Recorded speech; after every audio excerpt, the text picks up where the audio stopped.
And the other thing is, being 2 hour, it is 600 and 1000cc combined. So sitting down there, I can see Lukey Luke on the BMW S1000R. So obviously Glenn Allison's going out in Group 2. Jason Spencer taking the grid for the first time today. Jason, the 600cc lap record holder here on bike 72, the Motorcycle City Honda CBR 600. Brad Hughes has no teammate, so he's going out himself in this qualifying. He'll set out the next one. Stuart Fripp on the GSXR 1000. His teammate Murray Clark will obviously go out in Group 2. Got Mike Jones on the Ducati, just joining there, the 6th bike on the track. Yeah. Brett Simmons on the number 19 machine will do Group A. Obviously that means Jed Metcher does Group B. And as we said, this isn't about actual qualifying position for the 2 hour. It is to determine that all riders are fast enough to compete in the 2 hour and determine the top 10 teams who will go through to Super Pole. And of those teams, each team can elect which rider does Super Pole. So this is only very short, only 5 laps. So it'd be very interesting to see some lap times which we're going to find out very, very shortly. So we've got firstly Kurt Sushams, who will come across spinning up the ZX10 already over the line to start his first flying lap. John Hunt on the Kawasaki ZX6R. Lukey Luke on the BMW S1000. Mike Jones is in a little bit of traffic there. He's got, who's that? Matty Long in front of him on the R6. So things are going to get very busy here very shortly. Track conditions still looking pretty dry. I can't, in fact, look at those flags there, Sean. The wind's almost dropped out. It's come on, it's really some changed conditions. Eye of the storm, mate. But Kurt Susham still leads the pack, this qualifying pack, for the first time down the straight. So we're about to see the first flying lap. Kurt certainly looked to be on it to me over the start finish line on the prior lap, and spinning up again. He'll go through. Just waiting for some times to come up. 55.5. Mike Jones 55.6. Scott Honeychurch 56.7. Lukey Luke 57.3. They're all changing around at the moment, so they're all moving around. But Chris McGrath, John Hunt not on the ZX6R. Of course, he's riding the ZX10R with Chris McGrath in the 2 hour, so he goes fastest so far with a 55.5. So number 31, I wasn't sure, is it Hamish or Ted Collins is on the bike this time round? I didn't have a look at the bike, so I can't pick the rider. But now that the field's starting to sort itself out a bit, look out for Mike Jones. He's got a bit of clear track. I just saw him coming flying over the hump, front wheel reaching for the sky, and he's certainly looking, he has John Hunt in front of him as a carrot, a bit of clear track. I expect to see a very fast time here for Mike Jones very, very shortly. And there you see it, right in front of you. 54.1. And that's not even a flying lap, that was in traffic. So there you go, Mike Jones is starting to show his class. But of course we're not even in the Super Pole yet. And it's not as fast as what Jed Metcher did this morning, so let's not get too carried away. It's not the fastest lap of the day, but it will be interesting to see what happens this lap, because I did say Mike was free of traffic, but he is coming up behind, could be John Hunt at the moment, is it? He's going to be blocked for a run through the chute, unfortunately, but it's still likely to be a very fast lap. Well, let's have a look as he goes over the start finish line. 55.0. But does squeeze through turn 1. Blocks John Hunt for a little bit of a run coming out of turn 1. But now there's definitely clear track for Mike Jones. So this lap, or maybe the one after, is going to be interesting to watch. Jason Spencer on the 600, 55.2 outright. Been saying all weekend this team could be the dark horse. They're running 600, so probably only one fuel stop required. There's going to be a lot kinder on rear tyres. So all the bigger bikes we were doing 2 stops in the 2 hour there? It's yet to be shown, but I expect that will be the case. They'll need to back some pace off if they want to try and get through on one pit stop. So it's very, very hard to pick who the team to beat is at the moment. Certainly for the combined combination of fast riders, it'd have to be Jed Metcher and Brett Simmons. But Mike Jones just gone through 55.0. No, sorry, 54.8. Sorry, 55.0, I'll take that back. It's John Hunt who was 54.8.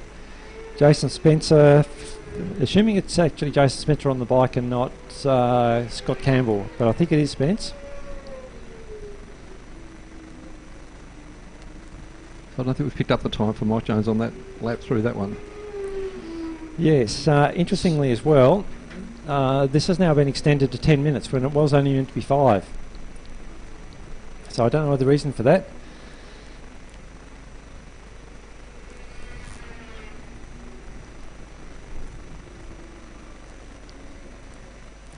So John Hunt just going over the start finish line as we speak. 56.0.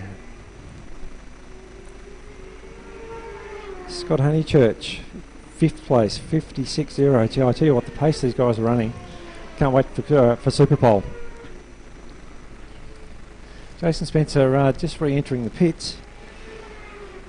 I can understand why, because to be 3rd place outright, including 1000cc machines, it's a good lap time. He's feeling pretty pleased with that. I think so, and there's putting that one on the board. There's no point at all taking any chances. So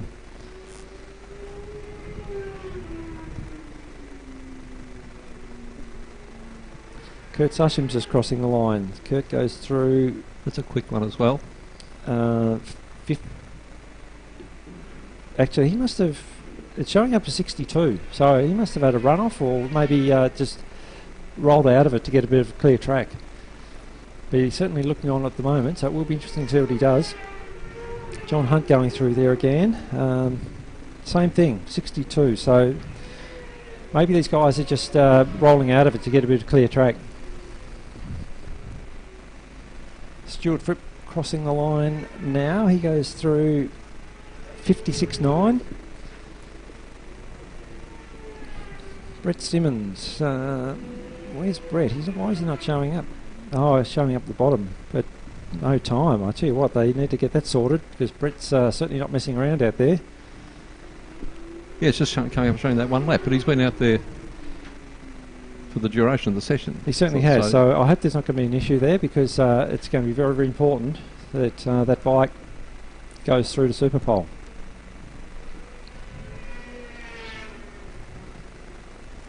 John Hunt just coming across the line again as we speak. 54.9. It's Sean, it just goes to show what a great event we're in for tomorrow. The pace these guys are doing just in Quali A. They don't even need to do anything special here. Oh, that's right. Like, looking here, about 8, running 56 is better sort of thing. So. Well, look at those times: 54.1, 54.6, 54.8, 55.2, 55.3, 55.4. It's just, those times is absolutely amazing. You share the racetrack with bikes doing times like that, and you're seeing a lot of wheel spinning and rubber being left. It's truly spectacular, and something you don't want to miss. It's going to be a fantastic race here tomorrow.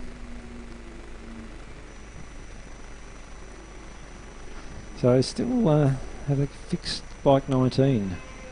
Actually, he's posting times now. The last one through was 59.5, so maybe it's just only just activated. I don't know, but Brett's certainly on the charge now, not managing to get past Stuart Fripp. So Brett probably knows he doesn't need to do anything more than this. It's only it's coming in. So yeah, I think that's all it will be. Brett knows that he doesn't need to do anything more than show he's fast enough to run the race, which is a foregone conclusion. There's no chance of taking any risk. So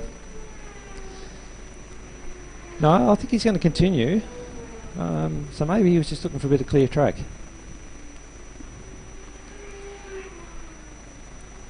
He certainly doesn't need to be concerned though, because this is not the one that determines any qualifying position. It's only to get through to Super Pole.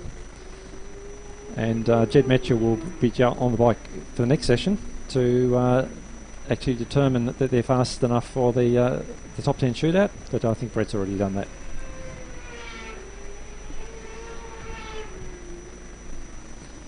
So there's John Hunt going through there again, 56.3, his best time. Matthew Longsworth keeping an eye on, number 23 in the 600 class. He's been racing brilliantly today, 57.2. He actually qualified a little bit faster than that this morning. The flat 57, but certainly still right on pace. Looks like the Star's got the flag. We've got at least one or a couple there have done 9, so we're probably on the last lap. The flag is out now, so this time as they come around will be the best time for the riders in Group 8. Yeah, James Ryan just crossing the line. But yes, Sean, 10 laps is up.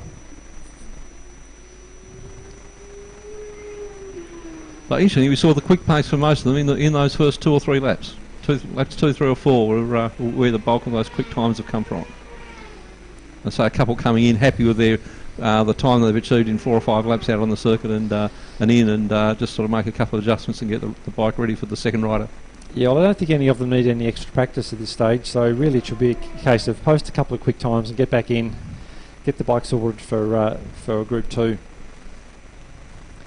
But Brett Simmons, for whatever reason, wanted to go back out. I think it's probably because he didn't have clear track, and he certainly does have it now, so it's going to be interesting to see what Brett does. But he hasn't got the flying lap because the flag's out, so that's the times that they've got so far for Brett is what we're going to be running with. So, well, interestingly, it's showing up as a flat 55 for Brett and in the pits, so I don't know. It's timing seems to be all over the place, but Brett's still on track, and if that is a genuine time, 55.0, which I fully believe would be genuine with Brett on board, there's no doubt at all that he's well and truly fast enough to go through to the next, well, for him to participate in the 2 hours, what this is about. So there was to be a 15-minute break between these sessions, so that's to give teams enough time to make any machine modifications for Rider B to jump on and come back out. So from what we can see, from that group, Mike Jones went fastest with a 54.1, Kurt Sushams 54.6, John Hunt 54.8, Brett Simmons 55.0, Scott Honeychurch 55.1, Jason Spencer 55.2. So Jason will be the fastest of the 600s. Brad Hughes 55.4, Luke 56.0, Ted Collins 56.3, and I think it's Daniel Briggs 56.7. So given this is a short delay before Group B comes out, we'll just have another quick break and a quick drink, and then that'll be followed by Super Pole. So can't wait for that, Sean.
Okay, so riders now gridding up for qualifying session B for 2-hour riders. I can see Jed Metcher, who's been the fastest man of the day on bike 19 down there. Did get round in 53-second laps earlier today in the sprint races. It's going to be very interesting to see what Jed can produce in this. Damien Falls down there on bike number 666. It looks like Chris McGrath on the ZX10 that John Hunt was just riding around, and right next to him Kyle Buckley, last year's 2-hour winner on the Kurt Sushens machine. Very interesting to see what Kyle can do. He's been racing very, very competitively here today. Murray Clark taking over the Suzuki GSX-R 1000 from Stuart Fripp, who Stuart just went round at a high 56, so these guys' feet are starting to become a factor in this race and will only get faster. Both of them new to Baskerville. So 10 minutes for the second session as well. 10 minutes, yep. Jason Wiley taking over the reins of the V4 Panigale from Mike Jones. Just to reiterate that this is all about doing a fast enough lap to get into the 2-hour and also determine the it is now the top 5 bikes will go through to Superpole, not the top 10. Okay, so a bit of a change there. So bit of a change, probably looking up at the sky. We'll try and get through, make sure there's going to be no issue with wet tracks. So that then does mean that for the riders qualifying these two sessions between 6 and 10, that will determine their start position then for tomorrow. Absolutely. So whilst we have had the focus on what was going to be the top 10, but it's now the top 5 for Superpole, the other element, of course, for this session is that for those riders from 6 through to the remainder of the field, this does determine their the start position, whichever the quicker rider is in Group A or Group B from each machine. It does. Bike leading the pack through, Jed Metcher. First flying lap, and that is Kyle Buckley right on his heels. So Kyle's got a nice carrot there in front of him to produce a nice lap. Of course, once again, they don't need to put down a super fast lap here. It's only enough to go through to Superpole. It's good to see Glenn Allerton out there as well on the Lukey Luke machine, the BMW S1000R. Yeah, I'm not sure how much Glenn's ridden this bike before. Of course, it's similar in the same engine base to the super bike, but in the naked bike frame. Yes, that's absolutely right. But significantly down on horsepower compared to the super bike. But Jed Metcher about to cross the line and gives the first indication as to what sort of pace he's looking at running, 54.0. So I think that tells you Jed is not messing around. I wouldn't be surprised at all to see the first 53 of our qualifying sessions come up very shortly. Kyle Buckley, 54.2. Of course, Kyle, the current production Superbike lap record holder with a 53.5 set last year in the 2-hour. This is the first time I've seen Jed on this bike, and certainly not for a second taking away from Brett, but I mean, Brett Simmons is so smooth and so quick on this bike. He's almost like, just seeing this is super smooth and so fast. This is impressive seeing just that those first 2 quick laps out of the box of Jed. Yeah, very, very high class rider. If there's a difference between them, I think Jed's probably a bit more aggressive on the throttle. You do see the bike spin up more than Brett. Brett's a very clean, fast corner speed type rider. Probably largely coming out of his years in 125 GP.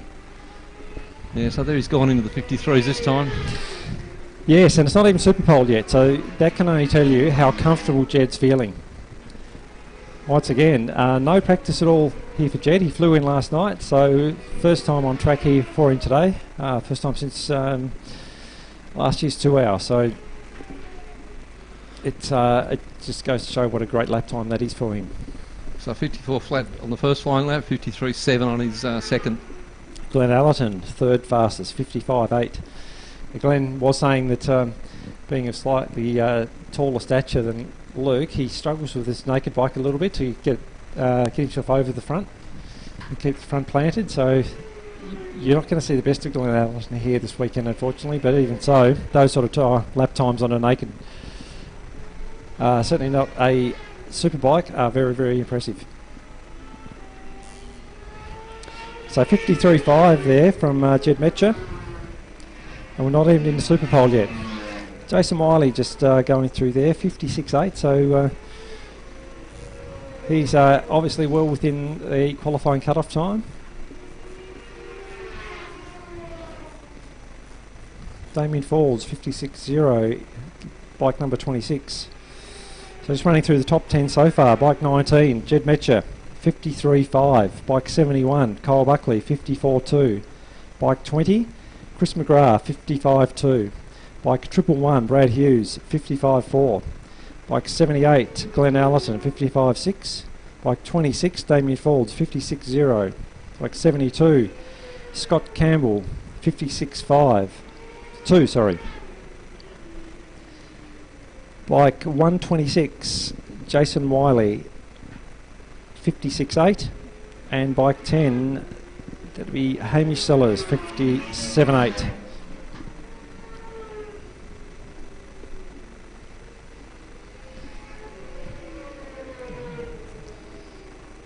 Just looking, Murray Clark just crossing the line. He's just gone through 58.4, so Murray's certainly building into this weekend. It's a little bit off what his teammates done, but I know firsthand that Murray's a very, very experienced, capable rider. So come tomorrow, I expect to see that team featuring in this event as well. Jed Metcher just goes through and lowers the time again, 53.427. So I think from memory that would be under the production Superbike lap record. Probably not fast enough for an outright, but knocking on the door of it. I need to check and see what that outright lap record is.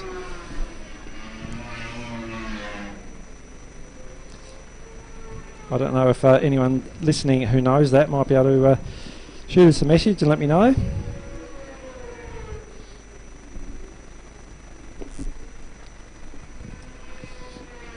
Boyd Witzman on the Daniel Briggs machine just crossing the line. Boyd goes through 59.0. He was the late entrant as a fill-in for that machine. But Boyd's done plenty of laps around here, so not at all unfamiliar with which way the corners go. So I think that was it just last weekend, the weekend before, the last Tassie event at Simmons Plains, was it? That was the last Tassie event. That was a Tasmania Motorcycle Club. Yep. Their final round. And just last weekend or one before? One before. Okay. We had a club meeting here. I was watching Glenn Allison go through his last lap 56.0, fast lap 55.4. Yeah, he's got Damien Folds right on his tail. So Damien getting a nice tie off Glenn Allison.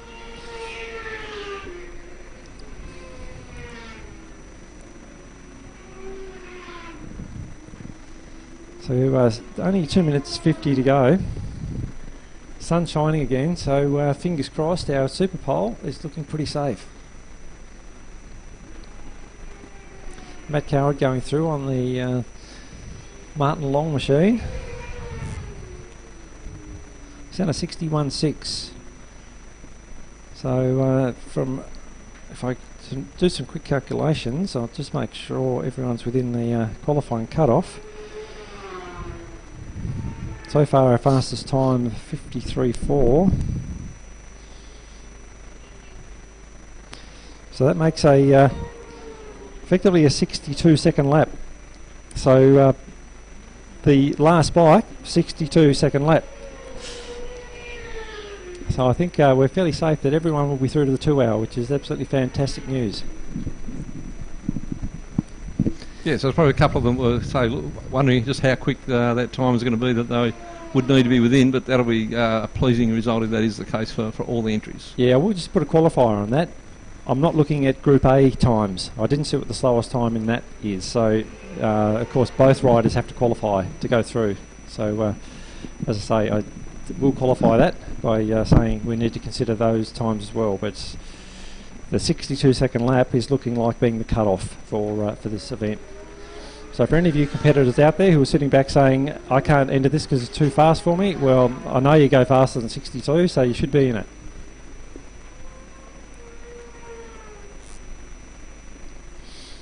I'm not naming names. So focus shortly then is going to turn to the combined times from the two sessions, which will give us the five names that are going to compete in the Super Pole. That's exactly right. So we're going to, hopefully timing will be able to produce that very, very quickly as far as what the top 5 teams are.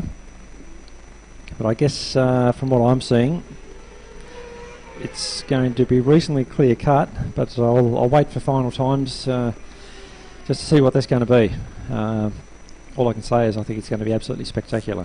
So we've run through it before, but there might be a few that have arrived in the last hour or so, and it's their first time at this event. So the format for that Super Pole is each of the 5 quickest bikes on the track on their own, with the one warm-up or sighting lap and then one flying lap, and the time from that flying lap will then determine their start position for tomorrow's Le Mans start amongst that group of 5. So if somebody's qualified in these first 2 sessions, they're the 5th fastest rider. They've still got the potential to in fact be the number 1 bike on the grid for tomorrow's race, and so that's what Super Pole is all about. A lot of pressure, a lot of excitement. It's the format that they run in World Superbike, and it's a format that's been run here in the 2 hour each year as well, and that will be coming up in around about 20 minutes time.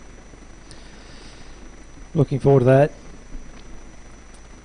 The sun's even come out for us, Sean, so I can't wait to see these. As I've said before, I think there is nothing like watching a superbike with the riders of this calibre just doing a single lap where you've got nothing else to focus on but how fast they are,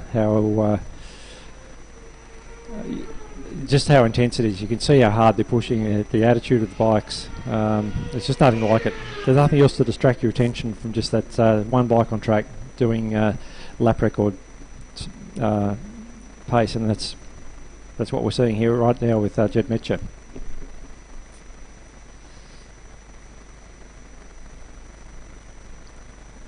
So that session draws to a close. We'll have the combined times up quite shortly, I expect. So look, we might just take a very, very quick break before we come back for Super Pole.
Okay, back again, and just been in race control, just getting an update on those qualifying positions.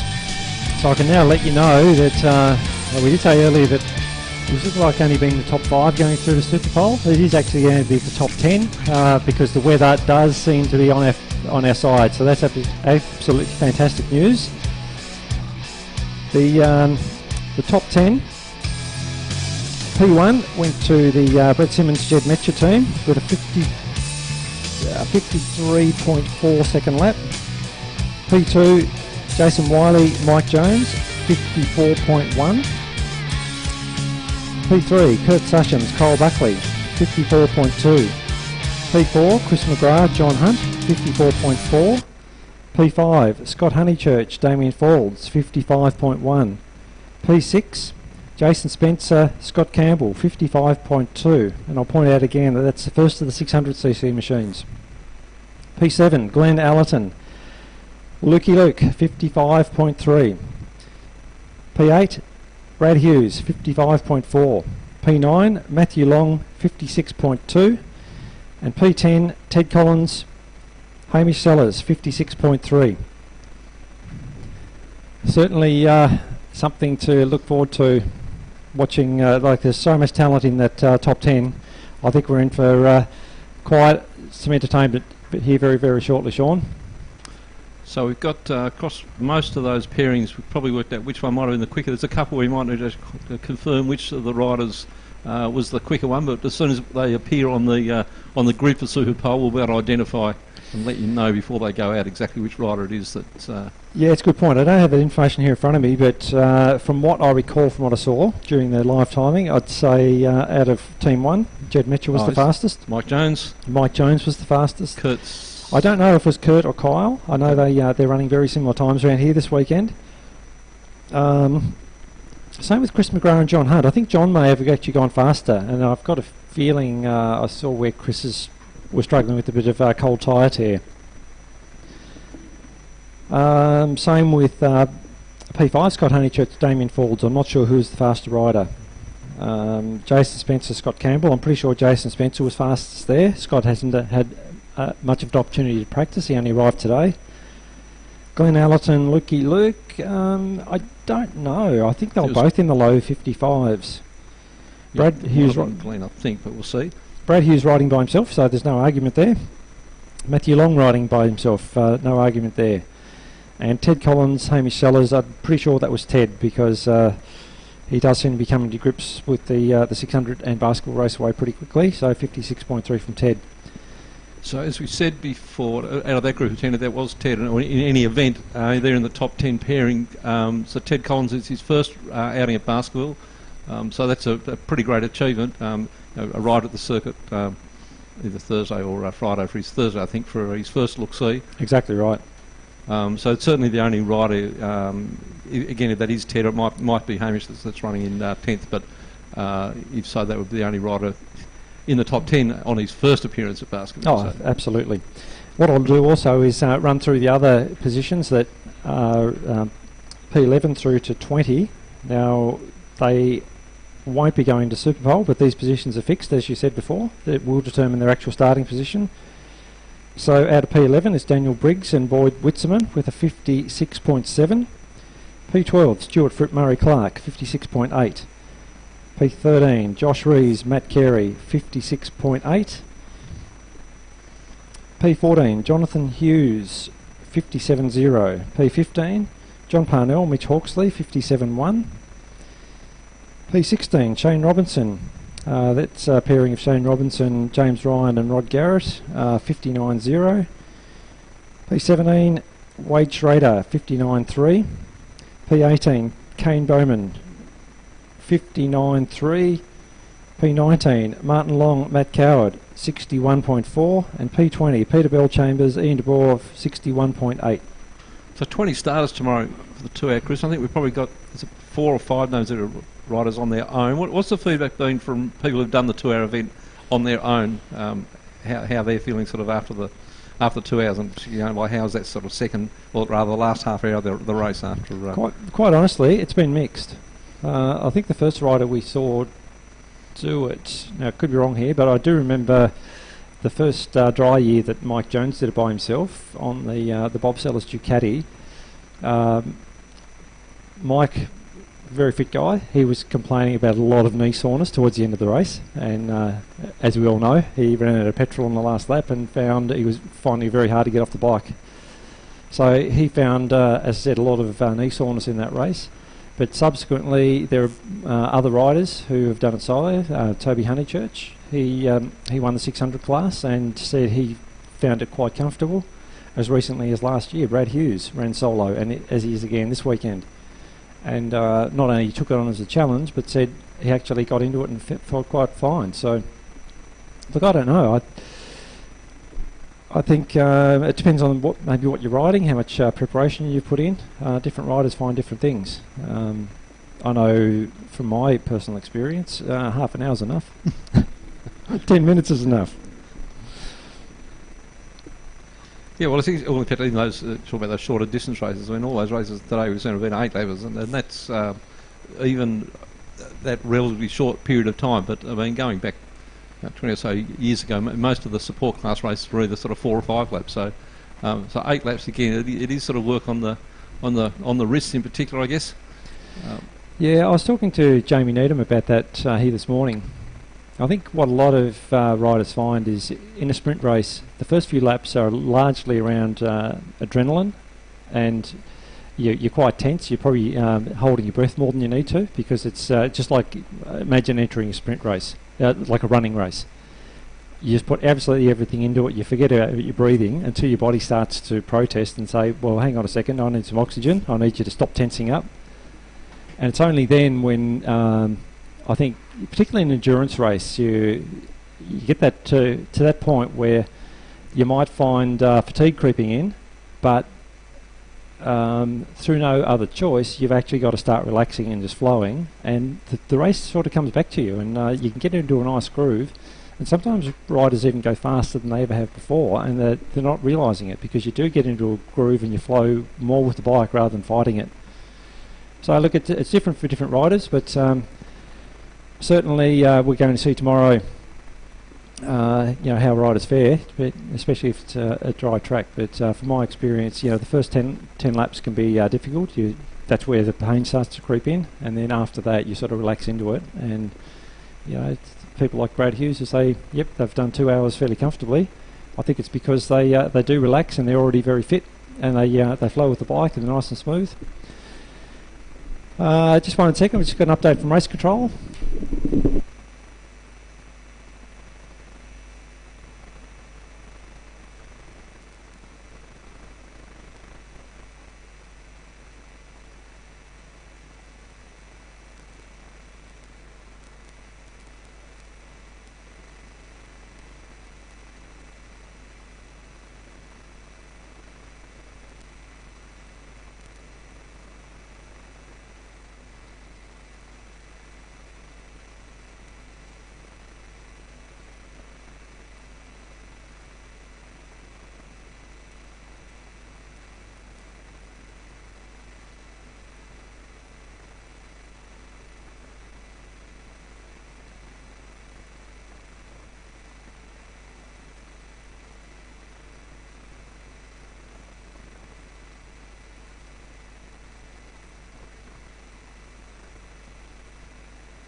Okay, it's finally arrived, Super Pole time, and we're going to go 10th fastest through to first, or quickest.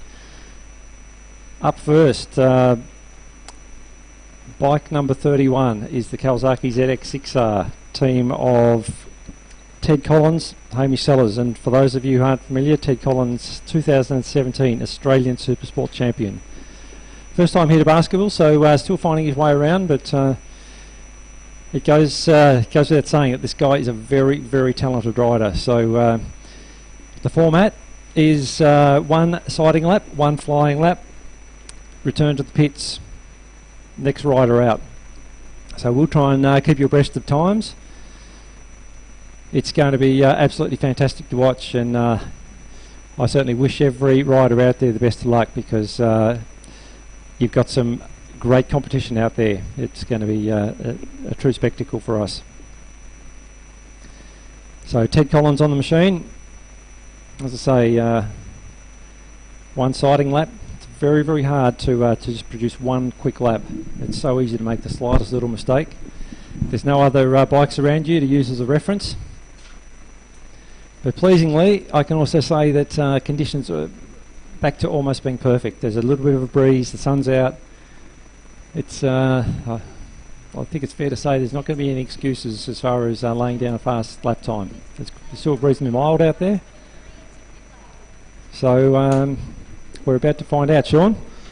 So as you say, there's two races within each other tomorrow, the open class and the 600 class, and so during the 2 hour we'll obviously keep you abreast not only of what's happening on the track outright, but we'll have a very close eye on what's happening in the 600 class for the entire event as well. That's right. And clearly there's not two grids, being a Le Mans start, so 600 and 1,000 combined will decide the top 10. But away we go. So Ted Collins starts his first flying lap. Nice and clean line there into turn one. Didn't run it too wide. So so far so good. Looks like a nice tight line from Ted down through the S's. So careful there not to overload the front.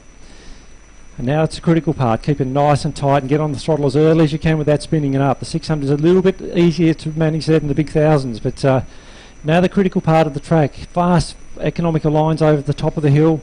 Get on the gas early, fire it down towards Calvin's. Then the really important part, a fast run onto the straight. Nice clean gear changing, full noise all the way down, and get in there as deep as possible under brakes. Keep it nice and tidy, and then on the gas, back wheel, protesting for traction. Ted Collins comes through, 56.6.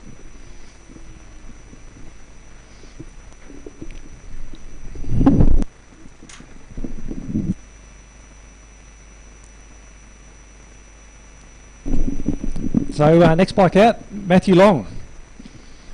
Bike number 23, qualified with a 56.2, and he's crashed. Unbelievable. How unlucky is that for Matthew Long? Lost the front at the end of the back straight. What a disappointment, because riding so well this weekend. It doesn't look like it's bad. He's certainly up, and I can only hope that the bike's repairable. But that's such a shame for Matty Long. Next rider out's going to have to be held, because we can't have flying laps while there's a crashed bike on the side of the track. I'd suggest he's lost the front. That's such a disappointment. So I was looking forward to seeing what Matthew could produce there. But look, the main thing is Matty's up. He's hopefully going to have the bike repaired and back into the race tomorrow. But we are just going to have to hang five. I don't know if they're going to be able to just wheel that bike across the track and resume, or send the recovery vehicle out. I guess what's even more disappointing about that for Matty is he wasn't even on his flying lap. He was only preparing for it.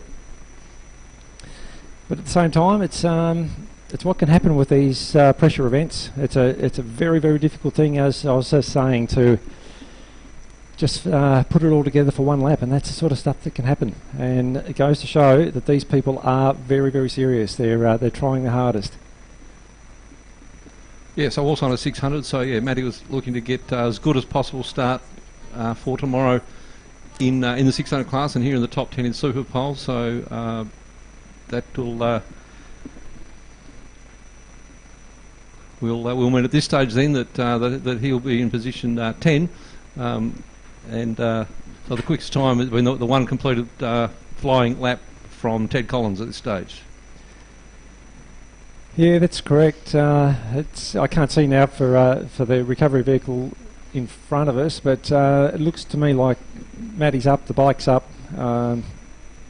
I can only hope that they do get it repaired for tomorrow. It'd be such a shame for him to not to be able to compete, because he's been riding so well this weekend.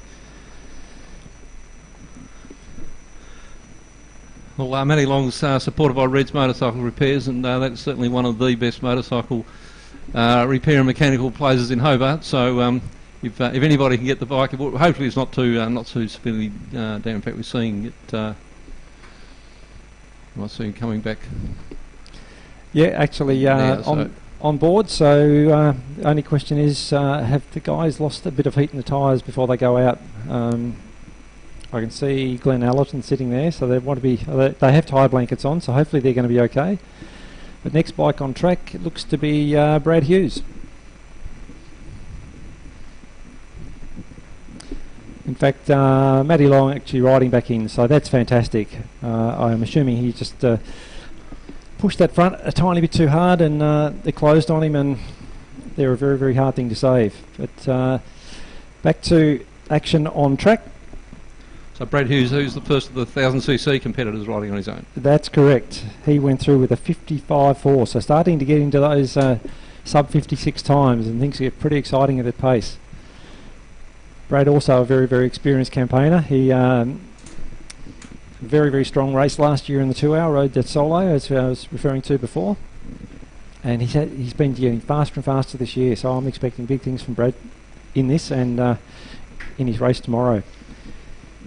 But down the back straight, preparing for that first flying lap. So right now he's going to be winding it in, and full focus on clean, tight lines. He's certainly looking very, very aggressive. Once again, nice tight line through turn one. It's so important not to try too hard. You run that little bit wide, and it can cost you a tenth here and there. So far from what I'm seeing, Brad's on a very, very nice lap. We're going to try and get a split for you up the top of the hill at Suckers. The previous fastest from Ted Collins was 26.83. So as Brad goes through, I'll just wait for the update. 25.46. So he's a little bit quicker than Ted Collins so far. The 1000cc versus 600 machine would account for a part of that. It's Brad Hughes now tucked down under the screen. Hard under brakes at the end of the straight. Very important part of the track to not spin it up too hard. These 1000cc bikes will do that very, very quickly. Good, fast run across the straight line, the start-finish line. So Brad goes through with a 54.48. So he's taken a whole second out of his previous qualifying time. So obviously, fantastic lap there from Brad, and he goes P1 for the moment. And remember that time up the top of the hill is a 25.46. So next on track, the three-time Australian Superbike champion, Glenn Allerton, riding the Lukey Luke BMW S1000R.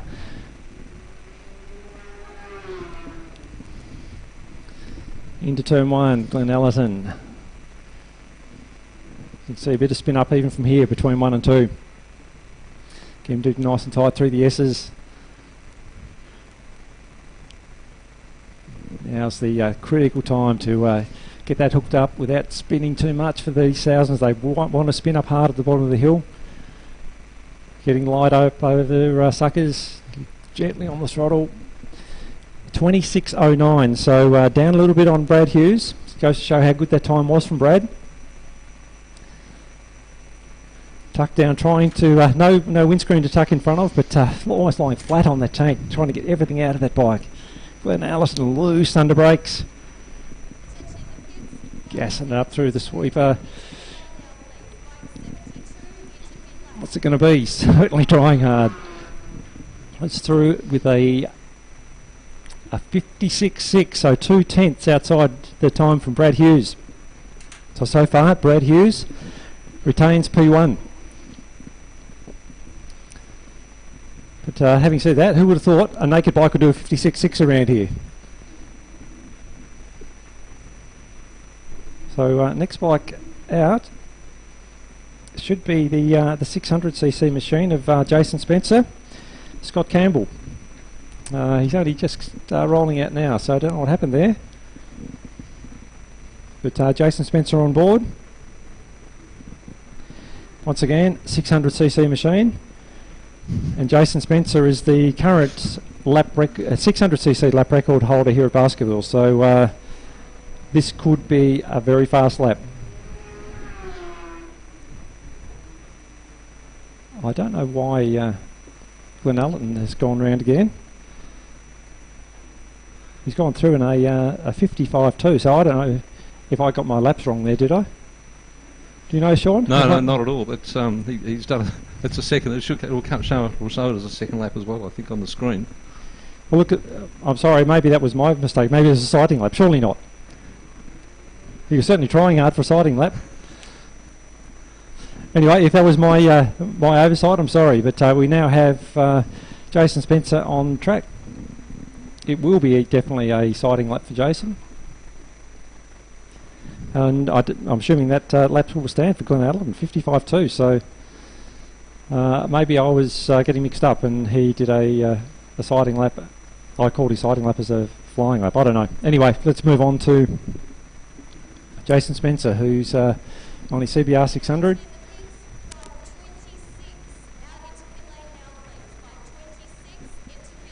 Coming down the back straight now to start his flying lap.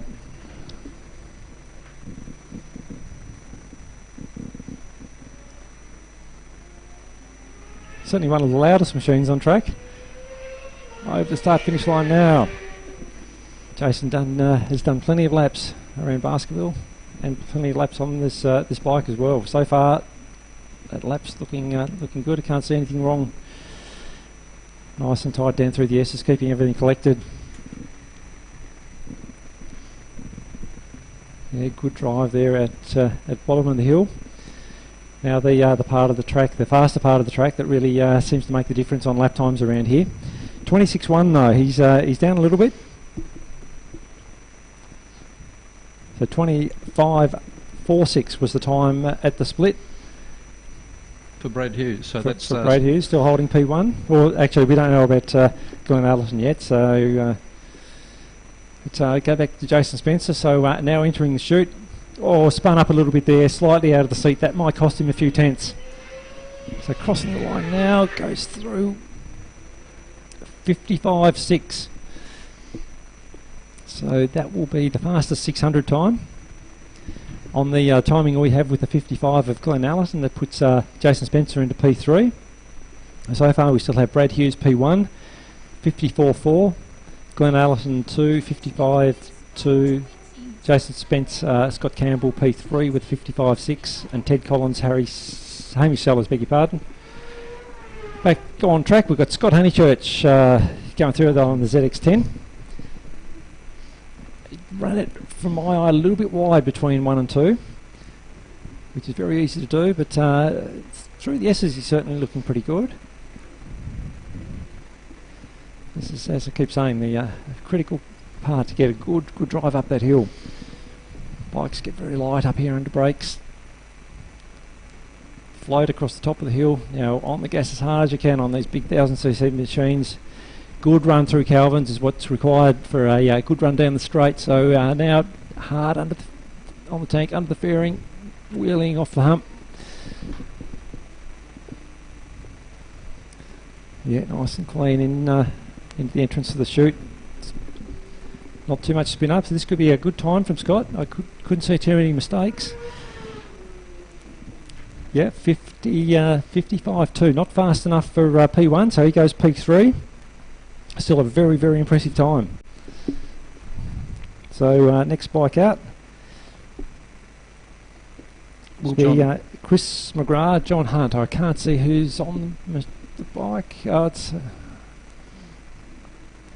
I think John Hunt's got the red helmet, so that must be Chris McGrath.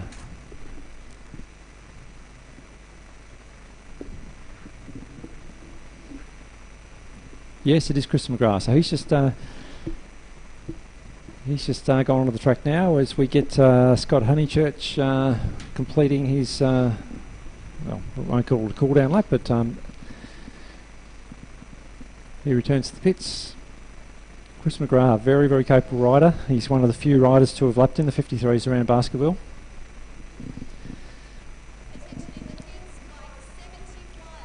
He's certainly put in a spectacular Super Pole last year, having it all crossed up over the start-finish line, leaving a lot of rubber. But Chris down the back straight now, getting ready to start that flying lap.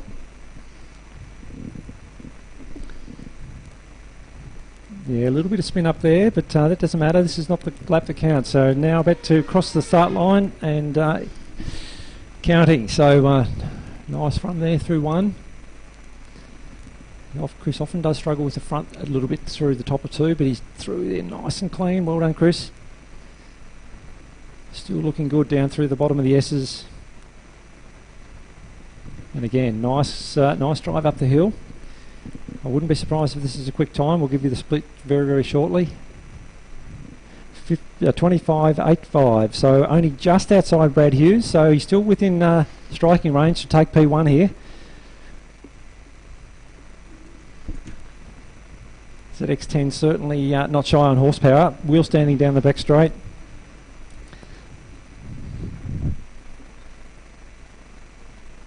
Once again, here in the big ZX10 spin up. Chris looking nice and tidy through there. I'd be interested to see what this time is.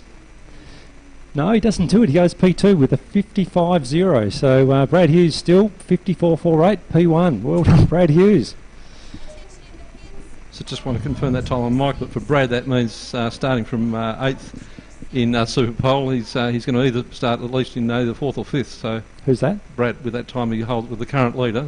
There's only 3 more to come, so he's he's moved right up from 8th in the pre-qualifying sessions to he's either going to be start 4th or 5th tomorrow. Exactly. So Kurt Sasham's Kyle Buckley. Kyle Buckley on the machine starts his flying lap. Expect this to be a very spectacular lap because Kyle is he's a fast rider. Can get a little bit loose. It's just his style, but great rider to watch. He certainly looks fast. Punches the ZX10 up the hill. You can see the rear tyre protesting up there. Gets 24.94. Sure enough, he's not messing around. So that goes on the split P1 so far. So this could be the lap that'll take the P1 away from Brad Hughes. Kyle Buckley down and squeezing under the fairing down the straight, nice and all out of shape and under brakes at the end of the straight. Getting some good drive, spinning up, but still fast. Crosses the line, right on the white line, and goes. Where is that? Time hasn't come up. I'm sorry. I'm sorry for the suspense, but I don't have a time. I do now. 53.8. So that is P1. Correct. So there you go. So top lap that one with the Kyle Buckley. So he's certainly using all of the track coming across the start finish line, literally on the white line on the edge of the track. However, right now we have Mike Jones coming around to start his flying lap on the Panigale V4. Nothing at all wrong with entry to turn one. Still looking good down through the S's. The thing about this Ducati is going to be optimising its horsepower advantage. And so far, it looks to be hooking up well out of corners and getting good drive. So about to give you the split at the top of the hill. 25.27, so he's a little bit outside Kyle Buckley. So it remains to be seen if the Ducati can and Mike Jones can haul back a little bit of time on the second half of the circuit. It certainly doesn't look slow in a straight line, but we're about to find out. Looks pretty squirrely under brakes. Getting a pretty good drive there through the chute.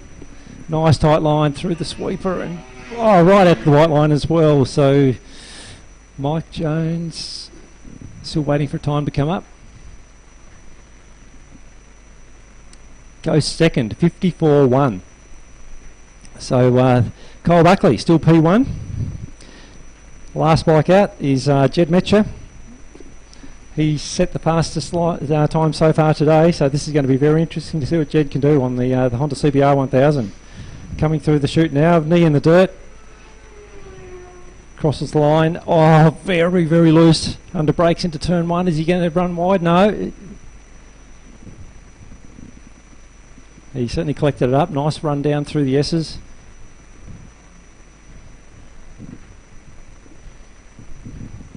And good drive there up the hill too. So this, I expect, is going to be very, very fast at the split. 24.97. So he's right on par. 3/10. 300ths of a tenth behind Kyle Buckley. So this is going to be tight. The ZX10 of Kyle's probably would have a little bit of extra speed down the back straight. Jed Metcher leg out, hard under brakes. This all-important drive through the chute. It's hooking up quite nicely, so it's going to remain to be seen. Will he knock right out in the dirt? There was no track left there. We'll wait and see. Is that time good enough?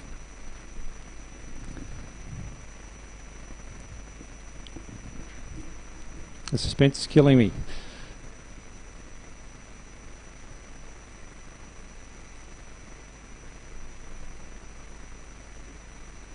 Well, that's showing as P8, which makes no sense at all. 55.9. So I don't know if he went bush somewhere, but from what I saw, that was a fast lap. So whether he might have had a moment coming with the straight, I'm not sure. Maybe nothing that we saw. That's look, the only part of the track I didn't see was coming onto Calvin's, whether he spun up there. As I say, from what I saw, that looked like a good lap, but it's showing us P8 at this stage. Yeah, so the split was just 3/100ths slower than Kyle Buckley's. So with what we've got here in front of us, it is Kyle Buckley on pole for the start of tomorrow's Bridgestone Motorworks 2 hour. Yeah, well, only Jed can tell us if something went amiss there, because the timing says that he was a little way off the pace. So I'm more surprised than anyone. I thought that looked like an absolutely perfect lap, but as I say, Jed might be able to fill us in. But as it stands, congratulations to Kyle Buckley, because 53.8, as I say, that's it's one thing to produce that in a lap or in 10 laps of qualifying, but to produce that as a single lap flyer, that is impressive. And he had nothing to spare coming over that start-finish line, right on the white line in the dirt. So I've got 3 different brands that have taken the top 3 positions in Super Pole, with Kyle Buckley on the Kawasaki, Mike Jones on the Ducati, and Brad Hughes on the Honda Fireblade. So just run you through those times again, and the top 9 we have. Top 9, of course, because Matty Long didn't post the time. We have in P1, bike 71, Kurt Sushams, Kyle Buckley, 53.8. P2, Jason Wiley, Mike Jones, Ducati, 54.1. Bike 3, and I underline what an impressive ride this is from Brad Hughes. Honda CBR 1000, 54.4. Bike 4, Chris McGrath, John Hunt, Kawasaki ZX10, 55.0. P5, Glenn Allerton, Lukey Luke, BMW S1000R, 55.2. P6, Scott Honeychurch, Damien Folds, that's a Kawasaki ZX10R, 55.2. P7, Jason Spencer, Scott Campbell will be the first of the 600s on a Honda CBR 600, 55.6. P8, Bike 19, Brett Simmons, Jed Metcher, 55.9. And P9, Bike 31, Ted Collins, Hamish Sellers, 56.6. That concludes our day. It does. So there's a top 9, and again to reiterate, Matty Long, who didn't complete the Super Pole lap, presuming that everything's okay with that bike, so he'll start in P10 tomorrow. He will and then the remaining positions 11 to 20 as per the times from the qualifying session that Chris ran through before Super Pole. So that was pretty impressive, and we are in for a hot afternoon tomorrow.